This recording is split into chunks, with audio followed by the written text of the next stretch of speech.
Hello అండి అందరికీ. ఈరోజు మీకు ఈ వీడియోలో ఒక మంచి మటన్ కర్రీ రెసిపీ చూపిస్తాను ఇంకొక స్టైల్‌లో. ఫస్ట్ అయితే ఒక గిన్నెలో ఆయిల్ వేసుకొని అందులో కొంచెం ఆనియన్స్, పచ్చిమిర్చి, కరివేపాకు వేసుకొని కలర్ చేంజ్ అయ్యేంత వరకు ఫ్రై చేసుకోవాలి. అందులోనే కొంచెం టమాటా ముక్కలు కూడా వేసుకొని సాఫ్ట్‌గా కుక్ చేసుకోవాలనమాట. అందులో ఇప్పుడు మనం జనరల్‌గా అల్లం వెల్లుల్లి పేస్ట్ మిక్సీ పడుతూ ఉంటాం కదా! అందులోనే కొంచెం ఎండు కొబ్బరి కూడా వేసుకొని మిక్సీ పట్టి ఆ పేస్ట్‌ని ఈ కర్రీలో యాడ్ చేసుకొని పచ్చివాసన పోయేంత వరకు ఫ్రై చేసుకోవాలనమాట.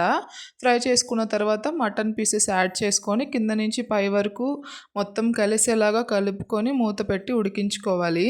కొంచెం ఉడికిన తర్వాత అందులోనే కొంచెం పసుపు, ఉప్పు, కారం, కొత్తిమీర, ధనియాల పొడి అన్నీ గూడా వేసేసుకొని కింద నుంచి పై వరకు మళ్ళీ గూడా మొత్తం కలిపేసుకొని మూత పెట్టి ఇంకొంచెం సేపు ఉడికించుకోవాలి.